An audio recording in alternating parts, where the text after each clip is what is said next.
go surfing now. Everybody's learning how. Come on a safari with me.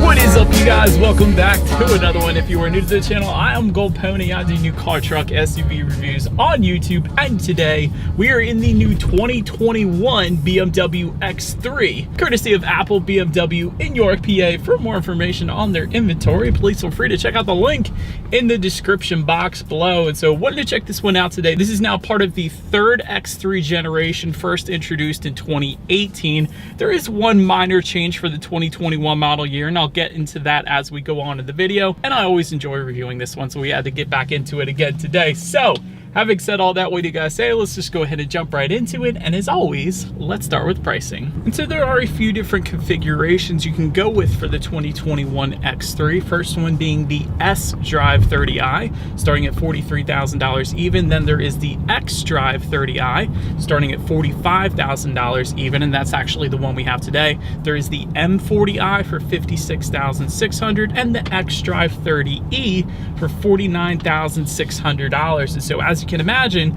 with all of those trim levels, there are a few different engine configurations as well. And so the first one, and the one we have today belonging to the 30i trim levels, is going to be a 2-liter twin power turbocharged inline 4-cylinder, 248 horsepower at 5,200 RPM, 258 pound-feet of torque, available at around 1,400 RPM. Power sent to the rear wheels for the S-Drive, or all wheels for the X-Drive, through an 8-speed automatic with paddle shifters and launch control. Actually, believe it or not, we will be testing those paddle shifters out, as well as acceleration test in a little bit here. But 0 to 60 time comes in at 6 seconds flat, which is quite impressive. Top speed 130 miles per hour, with MPG numbers coming in at 25 city, 29 highway for the rear wheel drive, 23 city, 29 on the highway for the all-wheel drive configuration then. But so if that didn't sound like quite enough power for you, there is the M40i. And so with that particular configuration, you get a 3-liter twin power turbocharged inline 6-cylinder,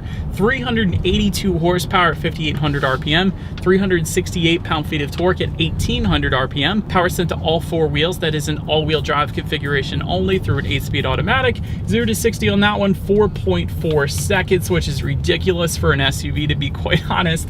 Top speed 155 miles per hour, 21 miles per gallon in the city, 27 on the highway. So this last configuration, though, is going to belong to the 30e. This is going to be the 2-liter twin power turbo inline 4-cylinder with an integrated electric motor, that of course being the E for electric. So this one puts out a combined 288 horsepower, a combined 310 pound-feet of torque, sent to all 4 wheels through an 8-speed automatic, 0 to 60 in 5.9, top speed 130 miles per hour, with a combined 60 mpg. That of course is going to be the fuel efficient option, but nonetheless, before we do any kind of paddle shifter test in this one, I did want to mention there are some drive modes. And so there's drive mode buttons. There are 3 of them located just to the left of the shifter. They will include Eco, Pro, Comfort, and Sport, adjusting things like the shift points, the throttle response, the steering sensitivity, and actually the suspension settings as well. So quite a bit can definitely be adjusted with those driving modes. So having said that, what I am now going to do is test out the paddle shifters. I'm going to push the shifter all the way to the back and to the left. That is actually going to give me full manual shift mode. The vehicle will not shift for me.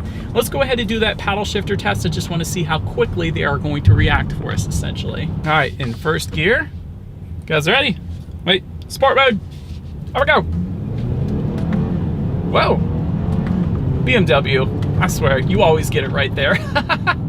These paddle shifters are amazing. It feels like I'm driving a Maserati shifting through the gears there. This thing is ridiculous. The paddle shifters are lightning quick is what I am trying to say, like ridiculously quick. Like you would not think an SUV would have paddle shifters like this. These could easily go in a supercar and feel right at home, quite honestly. So wow, that always surprises me. It really shouldn't, because I should be used to this at this point. BMW kills it with paddle shifters. So enough with that. Let's just give control back to the X3 here, and let's do a quick little acceleration test. Well, let's see how quickly the X3 is going to get us here up to speed. All right, you guys, in 3, 2, 1, from a standstill, go! No launch control, by the way. Oh my gosh, oh my gosh. Oh man, when that turbo kicks in, this thing is ridiculous. So the launch control, I have a feeling, would be absolutely amazing on this thing. I didn't put it on, but still, there is a little bit of turbo lag without it, but with it, that should be eliminated, I would assume. But dang, once that turbo kicks in, man, this thing can go. Certainly no issues emerging onto the highway or anything like that. But so anyways, to go along with that acceleration, as always, braking is equally important. And so up front, you will find 13-inch ventilated front discs. In the back, 13-inch solid rear discs. And that is for the 30i configuration. If you were to go with the M40i, that is actually upgraded a little bit to 13.7-inch front discs, 13.5 inches in the back. So you will get a little better braking there if you were to go with that M40i as opposed to the 30i. As far as the 60 to 0 stopping distance goes, that is going to come in at 123 feet for the 30i, 112 feet for the M40i, so quite a substantial difference there. But quite honestly, even 123 feet is really good. 112 feet is really overkill for the X3, to be quite honest. But most of the SUVs that I test out, though, typically it's in the upper 120s. Some of them are even in the 130, so 123 feet is certainly perfectly fine for the X3. And as far as that braking feel goes, no issues today whatsoever. There's no brake pedal delay or anything like that, so definitely on point there. As far as suspension and handling goes, up front you will find a multi-link front axle suspension. In the back, 5-link rear axle suspension, front and rear stabilizer bars, along with twin tube gas pressurized shock absorbers. And I did want to also mention there is a dynamic handling package that goes for $1,400 that is available for the 30i. That gives you an adaptive damping suspension and variable sport steering. But this is one I would certainly recommend for the 30i, because that adaptive damping suspension, what that does is monitor each shock absorber individually, not only giving you a smoother ride, but also tightening up the suspension during heavy cornering as well. So really giving you the best of both worlds. And I reviewed an X3 with that adaptive damping suspension last year, and I can tell you it is amazing. The ride quality is 100% on point, even comparable to the X5 and the X7, because it makes a world of a difference, that adaptive damping suspension system. So I did want to mention that to you guys. We don't have it today, but if you wanted the very smoothest ride in the X3, I would certainly recommend that one. In addition to that, though, if you go with the M40i, you will also get a retuned suspension for better handling characteristics, so that's going to be there for you as well. And for that particular trim level, there's an adaptive M suspension that goes for $700. So essentially the same concept, though. It's just going to give you the best of both worlds. So once again, I would certainly recommend that. But as far as the ride quality goes, without the adaptive damping suspension, the one we have today, it's still perfectly fine, to be quite honest. It's not going to be as smooth, though, and you can certainly tell a difference between the adaptive damping suspension and the non-adaptive damping one. But having said that, it is perfectly fine. It's pretty much as expected for ride quality, at least. As far as steering feel goes, it's wonderful. Absolutely no issues there. So many SUVs have loosey-goosey steering feels. It's starting to annoy me a little bit, but with the BMW X3, that is not the case. And in addition to that, when you put it in the sport driving mode, it gets an even weightier steering feel. So 100% on point when it comes to the steering feel in this thing. And as far as cabin noise goes, that's perfectly fine as well. I mean, it's pretty much as expected. It's not the quietest ride out there. There are quieter BMWs that are offered, but again, it's certainly not bad. It's pretty much as expected there as well. Then touching on visibility, I could see perfectly fine out the back. Certainly no issues there. In addition to that, rain sensing windshield wipers do come standard across the board on the X3, meaning whenever the X3 detects any kind of rainfall or even mist, it will automatically turn on those windshield wipers. So it's just one less thing you got to worry about there, essentially. And there is a head-up display that is optional for the X3. Essentially what that does is display your speed as well as the speed limit of any given road up on your windshield, better helping visibility once again. So one less thing you got to worry about there as well. But that about rounds out the performance segment of this review, you guys. Let's now go ahead and take a look at the exterior of this brand new 2021 BMW X3. All right, here she is, you guys, the 2021 BMW X3, finished in Alpine White. For anybody who was curious of the color name. Let's go ahead and start up front on this one. There is an active kidney front grille with satin aluminum grille surrounds. And of course, active kidney meaning those grille shutters within the grille will open and close depending upon the engine cooling that is needed at any given time. Definitely a nice little feature there. To the sides, LED headlights with the cornering function will come standard, meaning when you're going around a bend at night, those headlights will swivel based on your steering angle, better help illuminating what is around that bend. That's always a good thing. LED daytime running lights do come standard as well, along with the automatic feature, meaning when it starts to get dark out, headlights will turn on automatically for you there. And there are LED fog lights just below. And I did want to also mention, if you were to go with the M40i, you will find an M40i specific, or M specific, I should say, front end to this one, a little more aggressive styling. And that can actually be had with the 30i trims as well. There's an M Sport package that goes for $4,000 if you wanted to go that route too. But now let's go ahead and make our way to the side of the X3. And so now starting up top, satin aluminum roof rails do come standard on this one. There will be gloss black roof rails if you were to go with the M40i or that M Sport package for the 30i. Satin aluminum fender accents, satin aluminum window surrounds. So a lot of satin aluminum trim accents, I will say, with the 30i at least that we have today. Rear privacy glass does of course come standard as well. And then taking a look at the side mirrors, they are body colored power adjustable heated side mirrors that come standard with LED integrated turn signals as well. And take a look down at the wheel setup, 18-inch Y-spoke alloys with all-season run flat tires for the 30i, 19-inch double 5-spoke alloys for the M Sport package and M40i, and of course there are plenty of additional wheel options available if you really wanted to make the car your own. Then make our way to the back of the X3 here. Shark fin antenna up top, of course, just below that rear spoiler with an integrated brake light, just below that rear window wiper as well. And of course you do get LED taillights that come standard across the board as well, a little better illumination at night there. Satin aluminum rear bumper trim is going to come standard as well. And then just to the sides of all of that, the exhaust finish is going to differ amongst the trim levels as well. For example, dual exhaust outlets with circular chrome tips for the 30i trims. However, if you were to go with the M40i, you get dual exhaust outlets with rectangular darker tips. So either way, I do believe you guys know what we have to do next. As always, here is that exhaust clip.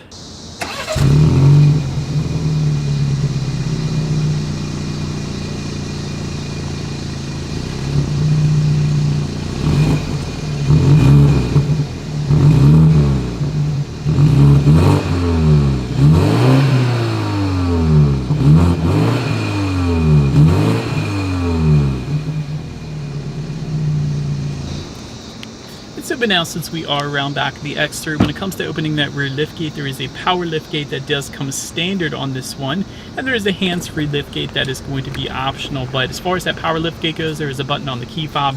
There's also a button on the rear liftgate itself, so either way is going to be perfectly fine there. Once opened up, cargo capacity comes in at 28.7 cubic feet.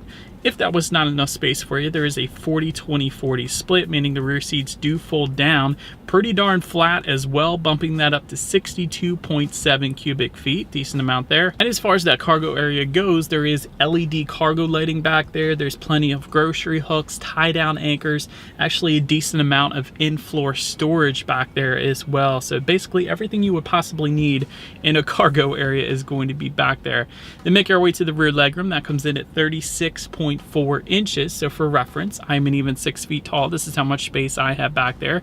Did want to also mention, for those rear passengers, there is a rear center armrest with cup holders that come standard. There is rear ventilation with automatic climate control, meaning the rear passengers can set their own temperatures as well. That's always nice. Heated rear seats are going to be optional on the X3, and they do have a couple phone charging ports back there as well. Then make our way to the front seats. 10-way power adjustable front seats do come standard. They actually come with 2-way power side bolsters as well. One of my favorite features on BMWs. You don't always find that on SUVs and vehicles out there, so I do love that they got the side bolsters. It kind of holds you in place better around the turns. Sensitech upholstery comes standard. Lumbar support and full leather seating is going to be optional for the 30i trim levels. Then if you go with the M40i, you will get 14-way power adjustable front seats with 4-way power lumbar, memory settings, and 2-way power side bolsters once again. Full leather seating, once again optional for the M40i, and heated front seats of course will come standard. But then taking a look at the steering wheel, it is tilt and telescoping, and it is leather wrapped as well. Heated steering wheel is going to be optional. As far as the 10-2 grips go, they're definitely nice, not quite as big as some of the other BMWs that are offered, but they're plenty fine for this one, so no issues there for me. Then make our way to the startup. Let me first start by actually showing you guys the key here. All of your buttons are going to be located on one side of the key. Lock, unlock button to pop the rear hatch. The BMW logo in the middle, that is going to be your lock button in case anybody was curious there. But of course, it is all keyless entry with a push button start. So all I'm going to do is simply put my foot on the brake and press that engine start button located just underneath of the infotainment screen there. And so, but then once started up, speedometer is on your left, tachometer is on your right, and there's a little bit more information you could check out kind of in the center bottom area there, like your outside temperature, how many miles you have left until you hit empty. There's a couple other things you could scroll through by using the steering wheel mounted controls on the right side as well. So that's going to be there for you. And to elaborate on that a little bit more, there is a 12.3-inch digital gauge cluster that is available. We don't, of course, have it today, but that's going to be with the premium package for the 30i trims, and it's also going to come standard with the M40i. So if you wanted that digital gauge cluster, that is how you're going to get it. Then take a look at overall interior quality. A panoramic moonroof comes with the convenience package for the 30i. And by the way, that package goes for $1,850. And then the M40i, it's going to come standard with that. Universal garage door openers do come standard for up to 3 different garage doors found in the bottom portion of that rear view mirror there. 3-zone climate control coming standard. Ambient lighting is going to be available, but does not come standard, but it is there for you if you wanted it. And overall, as far as interior quality goes, even without any of the added package options, interior quality is still absolutely amazing on the X3. First off, I love the contrast between the dark and light colors in this thing. I love that, but wood trim also comes standard. You can find that on the doors and also just above the air vents below the infotainment screen there. I love the X3 badging that's going to be located throughout this one, including just in front of the cup holders there. And there's a little bit of storage space there, and of course your cup holders, like I was saying. Just behind that, you have an electromechanical parking brake, and within the center armrest, you have a phone charging port and a good bit of storage in there as well. But overall interior quality has been perfectly fine for me. Then take a look at the tech display. It is a 10.25-inch color touchscreen display that comes standard, and it's actually more than just a touchscreen display, believe it or not. There's a circular dial and buttons located just to the right of the shifter. You can also adjust things via voice activation, and there is gesture control that is going to be optional, and that's essentially where you just use gestures to do things like turn up the radio or turn down the radio, and there's a bunch of other different things you could do as well, but that is a pretty darn cool feature as well. I've played around with that on BMWs before. Either way though, you do get Bluetooth and audio streaming. Android Auto, Apple CarPlay does come standard as well. Factory navigation system is going to come standard along with that. You can check out your weather information, your average driving statistics, MPG, stuff like that, climate control settings, and of course your radio information as well. And by the way, when it comes to the sound systems, because we always have to test it out, 12 speakers, 205 watts comes standard. There is an optional sound system for $875, being the 16th speaker Harman Kardon sound system with 600 watts. We don't have that one today. We basically have no options on this one, but having said that, let's go ahead and turn on the radio, see what we got playing today, and let's test out this 12 speaker sound system that we have here today. Dude, actually not that bad of a sound system. Clarity was definitely plenty fine. Not the most bass in the world, I will say that, but again, 12 speakers is going to give you decent clarity, so absolutely no issues when it comes to that. Wouldn't have minded a bit more bass, but that's what you got the Harman Kardon there for. But last thing I wanted to mention to you guys on that tech display is, of course, when you do put the X3 in reverse, you will find a rear view camera across the board, and there is a 360-degree monitor that is going to be optional on this one, and Parking Assistance Plus is going to be optional as well, where the X3 parks itself. That's a pretty cool feature as well. But having said that, the standard reverse camera does only take up a small portion of that full 10.25-inch screen, so I wouldn't have minded if that was a bit bigger, but I will say it is extremely high quality, so that's always a good thing. And as always, that is going to lead us into safety. And so to start, the X3 is an IIHS Top Safety Pick Plus, which is the very highest designation given by IIHS. That's always a good thing. Front side curtain airbags do come standard. In the back, you're going to have latch, aka lower anchors and tethers for children for the rear car seats, rear child door locks, tire pressure monitoring system. But some of the more exciting advanced safety features that come standard will include automatic high beams, frontal collision warning, a blind spot monitoring system, lane departure warning, auto dimming rear view mirror with a driver's side dimming exterior mirror as well, and front and rear parking sensors as well. So in the end, when it comes to my final thoughts of the X3, there's plenty of options you can get on the X3 to really make this one your own. But having said that, it can get a little bit pricey when you do that, but nonetheless, it's there for you. Great ride quality, great interior quality, even without the options, I will say that. Rear window sunshades would have been nice, I will say that, but then again, that's what you got the X5 and X7 for, I guess, if you wanted them. And all those advanced safety features are definitely a big plus for this one as well. And IIHS Top Safety Pick Plus, it's a very safe vehicle. The X3 is what I'm kind of getting at there. But that is about it for this one, you guys. Thank you so much for watching. Feel free to follow me on social media at the bottom of the screen there if you like. Be sure to hit the subscribe and the bell notification button if you're into new car reviews. That is what we do here on this channel after all. Do appreciate you guys watching more than you know, and I will see you guys all in the next video. Stay gold.